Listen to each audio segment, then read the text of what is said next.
ठीक है, सीनियर रहनुमा है। सबसे पहले ज़रा इसकी एक कानूनी वजाहत भी अगर फैसल चोई साहब आप कर दें, और मैं तवक्को कर रहा हूं कि आप जल्द स्टूडियो पहुंच जाएंगे, आप ट्रैफिक में कहीं फंसे हुए हैं। ये बता दीजिए सर कि ये इंट्रा कोर्ट डिपार्टमेंटल रिप्रेजेंटेशन ये बाइंडिंग है चीफ जस्टिस पर कि वो इसका जवाब दें या इसको सुने, क्योंकि कोई खत लिखे गए हैं, बहुत सारे खतूत लिखे गए, बहुत सारे खतूत का जवाब नहीं भी मिला। जो 6 जजेस ने पहले खत लिखा था चीफ जस्टिस को, इस सुप्रीम कोर्ट में वो भेजा, और उससे पहले उन्होंने अपने चीफ जस्टिस को भी वो खतूत लिखे थे, लेकिन उसका जवाब नहीं आया। तो कई खतूत का जवाब नहीं आता, लेकिन ये जो रिप्रेजेंटेशन है इसको सुनना और इसका जवाब देना जरूरी होता है। जी असद, रिप्रेजेंटेशन और लेटर में फर्क होता है। रिप्रेजेंटेशन एक पिटीशन होती है जो कि फेलो जजेस जो है वो जजेस या जुडिशरी में अगर कोई मामला होता है तो एडमिनिस्ट्रेटिव साइड के ऊपर वो प्रेजेंटेशन दी जाती है और चीफ जस्टिस को इसके ऊपर कोई फैसला करना पड़ता है। ये मामला जो है चीफ जस्टिस की स्वाबदीद नहीं है, क्योंकि चीफ जस्टिस जो है वो इंतजामी सरबराह जरूर होते हैं, लेकिन अदालती जो उनके पावर्स हैं या अदालती उनकी जो इख्तियारात हैं वो और तमाम जजेस के एक जैसे होते हैं।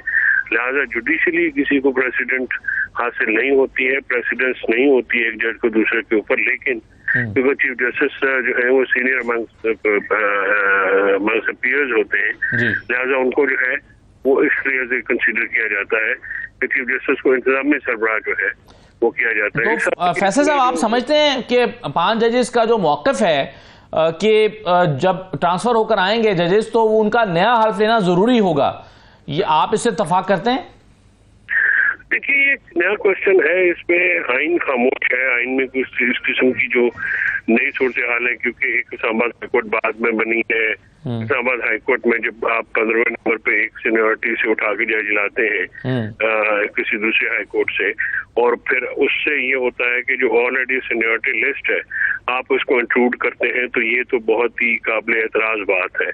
क्योंकि अगर इससे तो फिर ये पता चलता है कि ये जो सारी एक्सरसाइज है ये बदनीति की बुनियाद पे की गई है, और गालिबन जो मौजूदा सीनियर प्यूनर जज है उनका वो खत लिखने की वजह से जो बैकग्राउंड है हुकूमत की नज़र में वो क्योंकि अच्छा इकदाम नहीं था या हुकूमत को चैलेंज किया गया था, तो इसलिए उन्होंने इसको मुनासिब समझा है कि उसको इस तरह से सरकमवेंट किया गया, यानी एक तरीके कार ढूंढा गया है उनकी सीनियरिटी को अफेक्ट करने पे।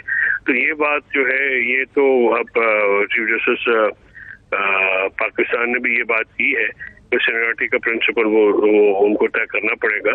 तो लेकिन अगर उनको अभी जुडिशल कमीशन ने तय नहीं किया तो फिर मौजूदा चीफ जस्टिस इस्लामाबाद हाईकोर्ट की तरफ से आज खुद सीनियरिटी लिस्ट जारी करना भी काबिल एतराज बात है, क्योंकि इसमें जो 7 ही जजेस हैं ये उनका ना सिर्फ एक बल्कि जो तमाम हिरार्की है उसकी सीनियरिटी भी जो है चेंज हो गई है। तो इससे ये जो काफी ज्यादा एतराज़ात। और आप इस इशू को एड्रेस कौन करेगा? आप कह रहे हैं कि आइन खामोश है और नया सवाल है, तो इसकी इंटरप्रिटेशन फैसल साहब कौन करेगा? देखिए, आइन की जो तशरीह है वो तो आला अदालतें ही करती हैं। उसमें तो ये जो रिप्रेजेंटेशन है क्योंकि जज साहबान की तरफ से आई है, तो इसलिए ये जरूरी है कि इस पे जो है सुप्रीम कोर्ट का एक बेंच बैठे, आईनी बेंच। वो इसको देखिए आईनी बेंच भी हो सकता है, क्योंकि ज़ाहिर आइन की इंटरप्रिटेशन है तो मौजूदा लॉ जो इस वक्त 26वीं तरमीम के जरिए वारदात डाली गई है उसका तो मकसद ये है ना कि आइन को की जो नाक है उसको पहले हम कहते थे मोम की नाक है, तो मैं कहता हूँ ये गर्म मोम की नाक है जिसको मर्जी सांचे में ढला दे। तो बहरहाल ये एक ऐसा मामला है जिसको शख्सियात से बालातर होकर सोचना है। ये इदारों के बका का मामला है, ये इदारों के और खासकर जजेस के आज़ादाना काम करने का एक काम है। इससे तो 26वीं आईनी तरमीम जो कि हमारा मौक़िफ़ है कि वो अदलिया आज़ाद अदलिया के ऊपर एक असॉल्ट है, एक वारदात डाली गई है, तो ये तो उसको बिल्कुल तक़वियत बख्शता है। जो हर एक कदम उठाया जा रहा है डे बाय डे अदलिया के इदारे को कमज़ोर तरीन करके इस तरह से उसका मामला कर दिया गया है जैसे कोई रेवेन्यू स्टाफर्स का काम है या वो हो गया है। तो अदलिया जो एज इटसेल्फ कतई नज़र के जज साहबान कौन है, उनको किसी को पसंद होंगे किसी को नहीं पसंद होंगे, लेकिन मैं बतौर मेंबर इस्लामाबाद बार के मैं समझता हूँ कि इस तरह से हमारे उन जजेस की हक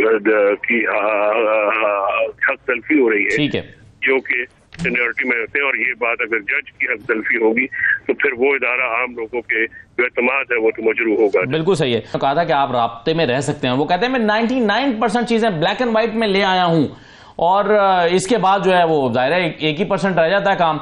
तो फैसल चौधरी साहब, अब ये आपके जो चीफ मिनिस्टर हैं खैबर पख्तूनख्वा के, वो ये कह रहे हैं, लेकिन दूसरी तरफ सिक्योरिटी जराए जिसको आप कह रहे हैं कि ये सिक्योरिटी जराए क्या होते हैं, सिक्योरिटी जराए तो वही होते हैं जैसे वज़ीर-ए-आज़म हाउस के जराए होते हैं, जैसे इलेक्शन कमीशन के जराए होते हैं, जैसे सुप्रीम कोर्ट के जराए होते हैं। तो वो कहते हैं हमें तो दिलचस्पी नहीं है आपके खत में या बातचीत करने में। देखिए, असल बात यह है कि इसमें कोई दूसरी राय तो नहीं है। जो प्रिंसिपली बात कर रहे हैं न्यूज साहब ने बात की, बिल्कुल दुरुस्त बात है। बात तो सियासी कुव्वतों से हुई होनी चाहिए, लेकिन उसके साथ एक जो प्रैक्टिकल हक़ीक़त है वो ये है कि सियासी कुव्वतों ने अपनी स्पेस खुद गिव अप की है। तो 8 फरवरी को ये जमातें अपना दिल बड़ा करती और जो अवाम का मैंडेट है उसको तस्लीम करती, और जो वहाँ पे फॉर्म 47 के हुकूमतों में न बैठती तो एक सियासी बुनियाद पैदा हो सकती थी। तो सिर्फ बातें करना तो नहीं होता है, तो अमल भी तो हो। फिर कोई आपके क्वालिफाइड मामला गया है उस पर जवाब तलब किया गया है इंतजामिया से 6 फरवरी को, यानी कल छुट्टी है, परसों जवाब तलब किया गया है, तो पता चलेगा कि जलसे की इजाज़त मिलेगी या नहीं मिलेगी।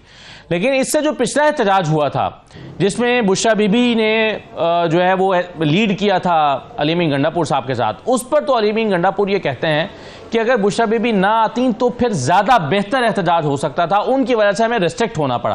फैसल साहब, आपने सुनी लिया, वो जो बात मैं समझ रहा हूं वो कहते हैं कि जी रिस्ट्रिक्ट होना पड़ा उनकी वजह से, अगर वो ना होती तो मैं ज्यादा अच्छा परफॉर्म कर सकता था। 8 फरवरी के लिए कोई हिकमत अमली बनाई गई है कि एहतजाज किस सूरत में होगा, कहां होगा, अली अमीन गंडापुर साहब को कितने इख्तियारात दिए जाएंगे?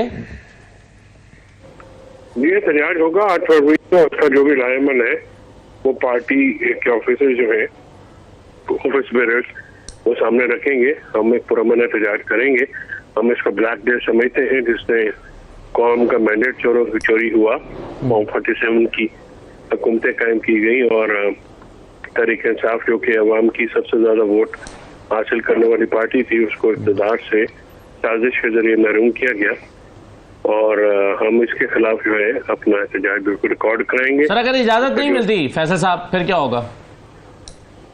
अब केपी में तो हम करेंगे ना सर, इजाजत नहीं मिलती। इजाजत तो वह जमहूरी हुकूमतों में मिलती है ना, तो जमहूरी रवैये जो है वो नहीं है ना, सिर्फ बातें करनी है ना।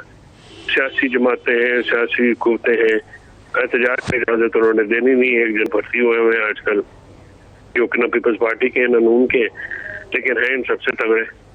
वो कहते हैं कि हम गोलियां मारेंगे, हम बंदे शहीद करेंगे, हम 26 नवंबर करेंगे। तो ये जो सियासी पेट स्यापा होता है सिर्फ बातों की हद तक है ना, अमली तौर पे तो ये सारे जो है वो के पेशरो हैं और उन्हीं की पॉलिसीज पे चलते हैं। इनका ये ख्याल है कि जो अवाम है उसको भेड़ बकरियों की तरह के हाँकेंगे और अगर वो एहतजाज करेंगे तो मारेंगे। ये सोच जो खुद फसाइयत है, दहशत गर्दी है, वो इन दोनों पार्टियों की मदद के बगैर तो नहीं हो सकती, और ये दोनों इस तमाम जुर्म में मुलव्वस है और बिल्कुल सियासी लोग नहीं है। ये जमातें जो है इन्होंने सियासत को जो है बिल्कुल खैराबाद कह दिया और सियासी असूलों को खैराबाद कह दिया। बातों की हद तक करते रहते हैं, लेकिन पीका लॉ पास करने वाली जमातें जो है क्या वो जमहूरी हो सकती हैं? 26वीं आईनी तरमीम को पास करने वाली जमातें जो है कि वो जमहूरी हो सकती हैं? अदलिया पे हमला करने वाली जमातें क्या जमहूरी हो सकती हैं? फॉर्म 47 की हुकूमतें लेने वाली जमातें क्या जमहूरी हो सकती हैं?